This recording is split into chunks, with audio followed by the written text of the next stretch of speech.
आज हम शिव पुराण की दूसरी संहिता रुद्र संहिता के 5वें खंड युद्ध खंड के 44वें से 46वें अध्याय तक का पठन और श्रवण करेंगे।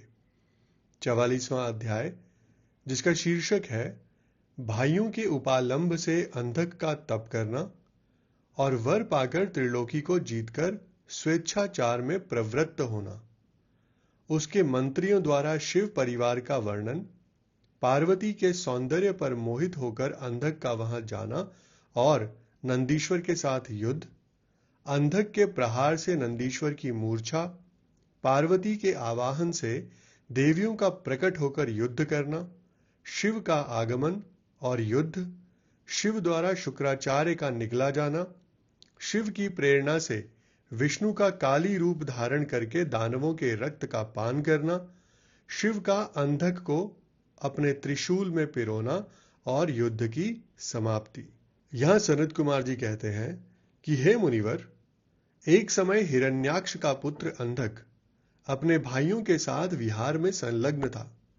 उसी समय उसके कामासक्त मदांध भाइयों ने उससे कहा, अरे अंधे, तुम्हें तो अब राज्य से क्या प्रयोजन है? हिरण्याक्ष तो मूर्ख था, जो उसने घोर तप द्वारा शंकर जी को प्रसन्न करके भी तुम जैसे कुरूप, बेडौल, कलिप्रिय और नेत्रहीन को प्राप्त किया। ऐसे तुम राज्य के भागी तो हो ही नहीं सकते, क्योंकि भला तुम ही विचार करो कि कहीं दूसरे से उत्पन्न हुआ पुत्र भी राज्य पाता है? सच पूछो तो निश्चय ही इस राज्य के भागी हम ही लोग हैं। यहां सनत कुमार जी कहते हैं कि हे मुने, उन लोगों की यह बात सुनकर अंधक दीन हो गया। फिर उसने स्वयं ही बुद्धिपूर्वक विचार करके तरह तरह की बातों से उन्हें शांत किया और रात के समय वह निर्जन वन में चला गया। वहां उसने हजारों वर्षों तक घोर तप करके अपने शरीर को सुखा डाला और अंत में उस शरीर को अग्नि में होम देना चाहा। तब ब्रह्मा जी ने उसे वैसा करने से रोककर कहा कि हे दानव, अब तू वर मांग ले। सारे संसार में जिस दुर्लभ वस्तु को प्राप्त करने की तेरी अभिलाषा हो, उसे तू मुझसे ले ले। पद्मयोनि ब्रह्मा के वचन को सुनकर वह दैत्य दीनता एवं नम्रता पूर्वक यूं कहने लगा, हे भगवान, जिन निष्ठुरों ने मेरा राज्य छीन लिया है, वे सब दैत्य आदि मेरे भृत्य हो जाएं। मुझ अंधे को दिव्य चक्षु प्राप्त हो जाए। इंद्र आदि देवता मुझे कर दिया करें और देवता, दैत्य, गंधर्व, यक्ष, नाग, मनुष्य, दैत्यों के शत्रु नारायण, सर्वमय शंकर तथा अन्यान्य किन्हीं भी प्राणियों से मेरी मृत्यु ना हो। उसके उस अत्यंत दारुण वचन को सुनकर ब्रह्मा जी सशंकित हो उठे और उससे बोले। ब्रह्मा जी ने कहा कि हे दैत्येंद्र, ये सारी बातें तो हो जाएंगी, किंतु तू अपने विनाश का कोई कारण भी तो स्वीकार कर ले, क्योंकि जगत में कोई ऐसा प्राणी ना हुआ है और ना आगे होगा ही, जो काल के गाल में ना गया हो। फिर तुझ जैसे सत्पुरुषों को तो अत्यंत लंबे जीवन का विचार त्याग ही देना चाहिए। ब्रह्मा के इस अनुनय भरे वचन को सुनकर वह दैत्य पुनः बोला। अंधक ने कहा, हे प्रभो, तीनों कालों में जो उत्तम, मध्यम और नीच नारियां होती हैं, उन्हीं नारियों में कोई रत्नभूता नारी मेरी भी जननी होगी। वह मनुष्य लोक के लिए दुर्लभ तथा शरीर, मन और वचन से भी अगम्य है। उसमें राक्षस भाव के कारण जब मेरी काम भावना उत्पन्न हो जाए, तभी मेरा नाश हो। उसकी बात सुनकर स्वयंभू भगवान ब्रह्मा को महान आश्चर्य हुआ। वे शंकर जी के चरण कमलों का स्मरण करने लगे। तब शंभू की आज्ञा पाकर वे उस अंधक से यूं बोले। ब्रह्मा जी ने कहा, हे दैत्यवर, तू जो कुछ चाहता है, तेरे वे सभी सकाम वचन पूर्ण होंगे। दैत्येंद्र, अब तू उठ, अपना अभीष्ट प्राप्त कर और सदा वीरों के साथ युद्ध करता रहे। मुनीश, हिरण्याक्ष पुत्र अंधक के शरीर में नसें और हड्डियां ही शेष रह गई थी। वह ब्रह्मा के ऐसे वचन को सुनकर शीघ्र ही भक्ति पूर्वक उन लोकेश्वर के चरणों में लौट गया और इस प्रकार बोला। अंधक ने कहा, हे विभो, जब मेरे शरीर में नसें और हड्डियां मात्र ही शेष रह गई हैं, तब भला इस देह से शत्रु सेना में प्रवेश करके मैं कैसे युद्ध कर सकूंगा। अतः अब आप अपने पवित्र हाथ से मेरा स्पर्श करके इस शरीर को मांसल बना दीजिए। फिर सनत कुमार जी कहते हैं कि हे महर्षि, अंधक की प्रार्थना सुनकर ब्रह्मा जी ने अपने हाथ से उसके शरीर का स्पर्श किया और फिर वे मुनिगणों तथा सिद्ध समूहों से भलीभांति पूजित हो देवताओं के साथ अपने धाम को चले गए।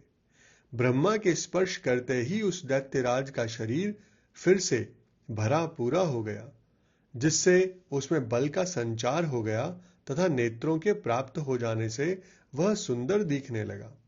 तब उसने प्रसन्नता पूर्वक अपने नगर में प्रवेश किया।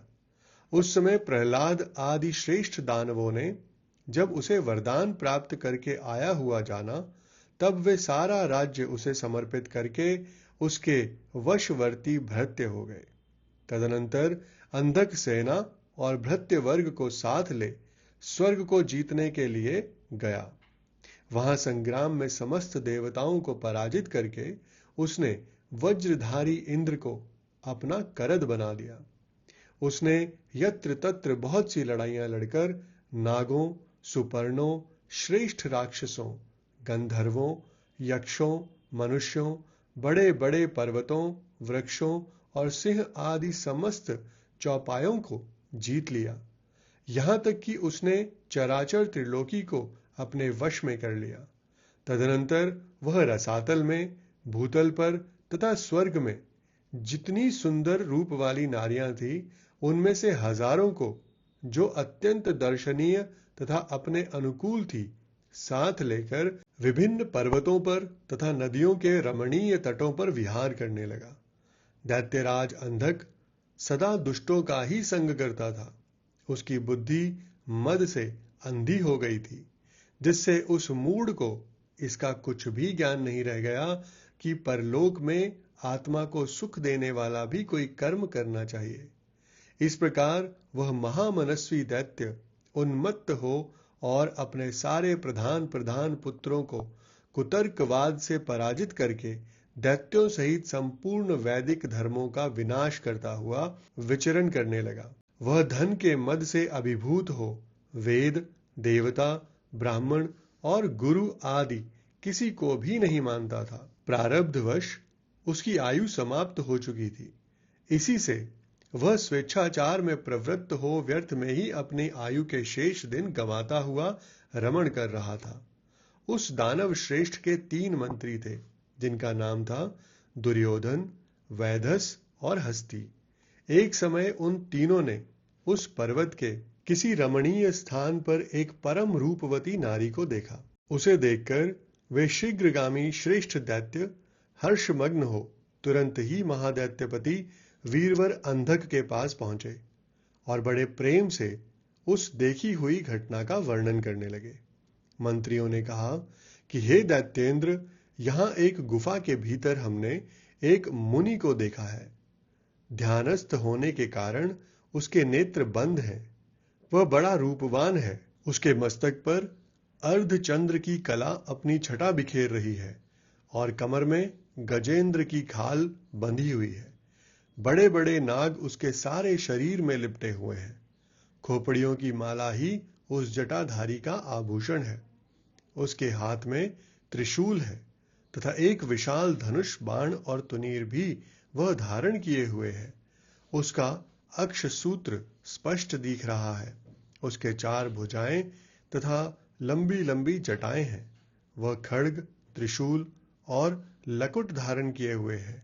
उसकी आकृति अत्यंत गौर है और उस पर भस्म का अनुलेप लगा हुआ है। वह अपने उत्कृष्ट तेज से सुशोभित हो रहा है। इस प्रकार उस श्रेष्ठ तपस्वी का सारा वेश ही अद्भुत है।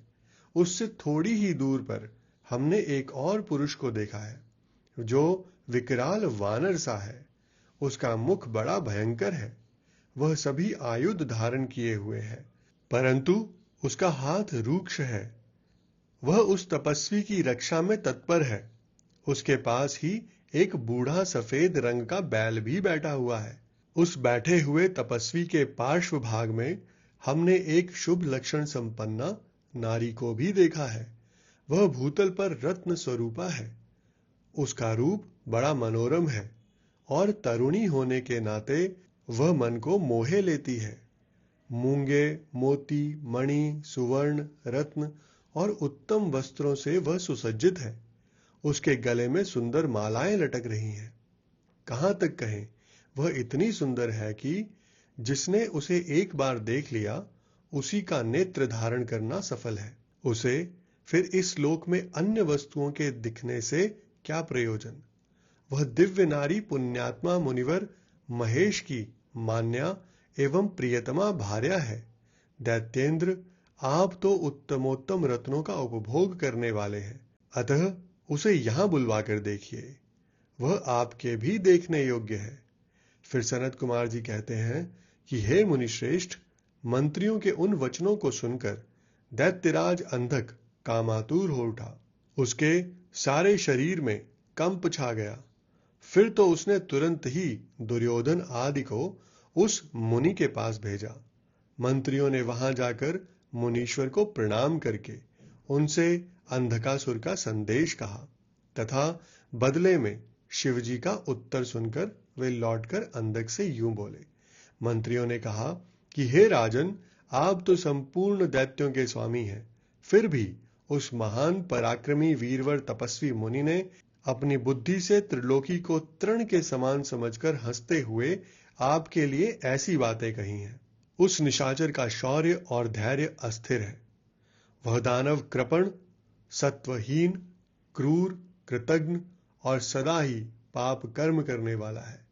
क्या उसे सूर्यपुत्र यम का भय नहीं है? कहां तो मैं, मेरे दारुण शस्त्र और मृत्यु को भी संत्रस्त कर देने वाला युद्ध, और कहां वह वानर का सा मुख वाला डरपोक निशाचर जिसके सारे अंग बुढ़ापे से जर्जर हो गए हैं। कहां मेरा यह स्वरूप और कहां तेरी मंद भाग्यता। तेरी सेना भी तो नहीं के बराबर ही है। फिर भी यदि तुझमें कुछ सामर्थ्य हो तो युद्ध के लिए तैयार हो जा और आकर कुछ अपनी करतूत दिखा। मेरे पास तुझ जैसे पापियों का विनाश करने वाला वज्र सरीखा भयंकर शस्त्र है और तेरा शरीर तो कमल के समान कोमल है। ऐसी दशा में विचार करके तुझे जो रुचिकर प्रतीत हो वह कर।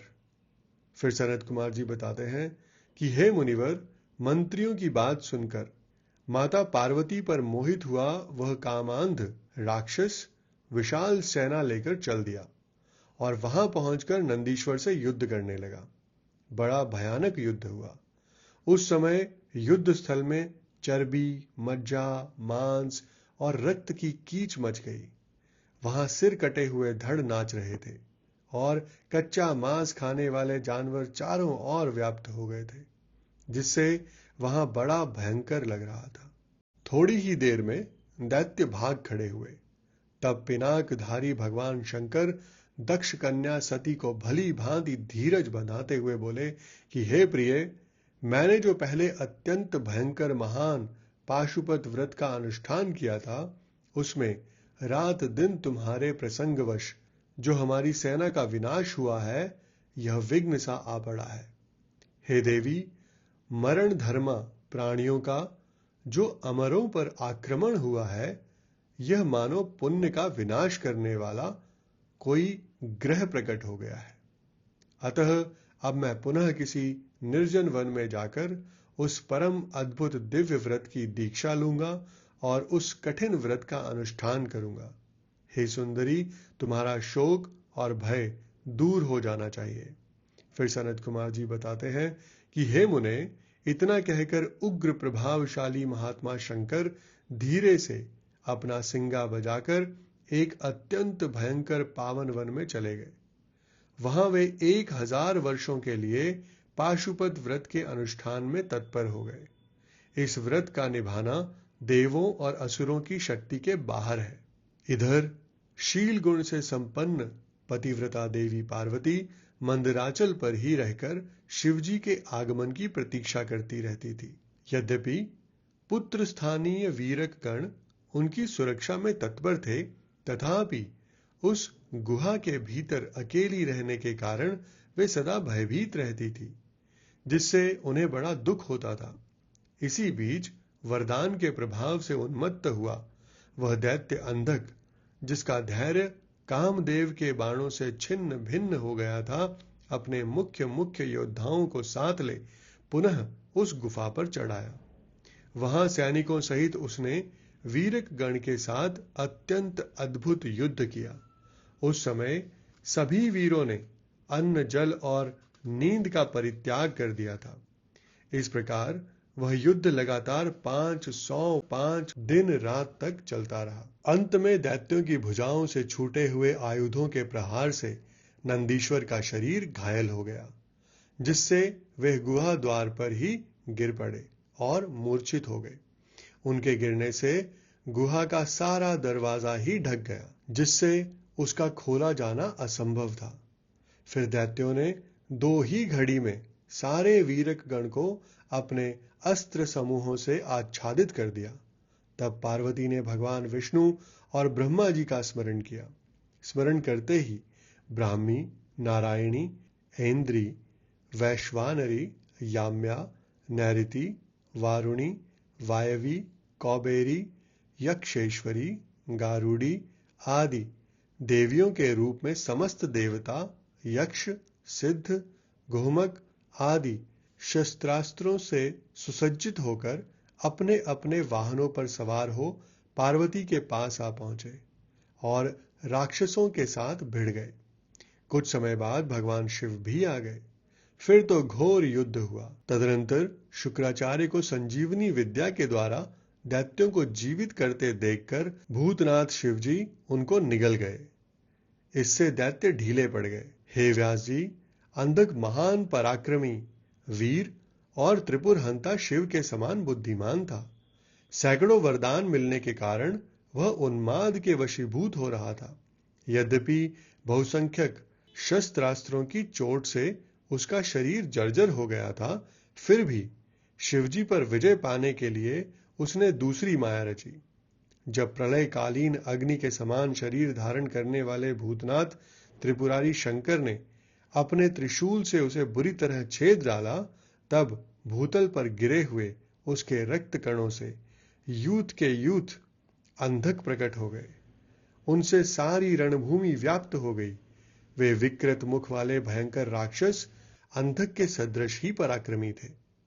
इस प्रकार जब पशुपति द्वारा मारे गए सैनिकों के घावों से निकले हुए अत्यंत गरम गरम रक्त बिंदुओं से दूसरे सैनिक उत्पन्न होने लगे, तब बहुत सी भुजारूपी लताओं द्वारा आक्रांत होने के कारण कुपित हुए बुद्धिमान भगवान विष्णु ने प्रमथनाथ शिव को बुलाकर योग बल से एक ऐसा अजेय स्त्री रूप धारण किया, जिसका मुख विकृत था और रूप उग्र, विकराल और कंकाल मात्र था। वह स्त्री रूप शंभु के कान से निकला था।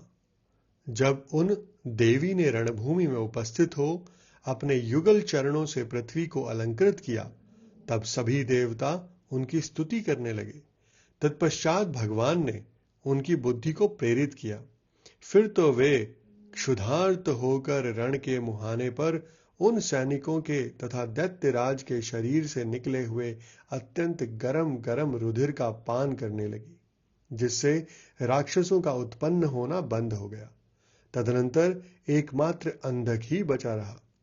यद्यपि उसके शरीर का रक्त सूख गया था, तथापि वह अपने कुलोचित सनातन क्षात्र धर्म का स्मरण करके अविनाशी भगवान शंकर के साथ भयंकर थप्पड़ों से, वज्र सदृश जानुओं और चरणों से, वज्राकार नखों से, मुख, भुजा और सिरों से संग्राम करता रहा। तब प्रमथनाथ शिव ने रणभूमि में उसका हृदय विदीर्ण करके उसे शांत कर दिया। फिर त्रिशूल भोंक कर उसे स्थाणु के समान ऊपर को उठा लिया। उसका जर्जर शरीर नीचे को लटका रहा। सूर्य की किरणों ने उसे सुखा दिया। पवन के झोंकों से युक्त मेघों ने मूसलाधार जल बरसाकर उसे गीला कर दिया।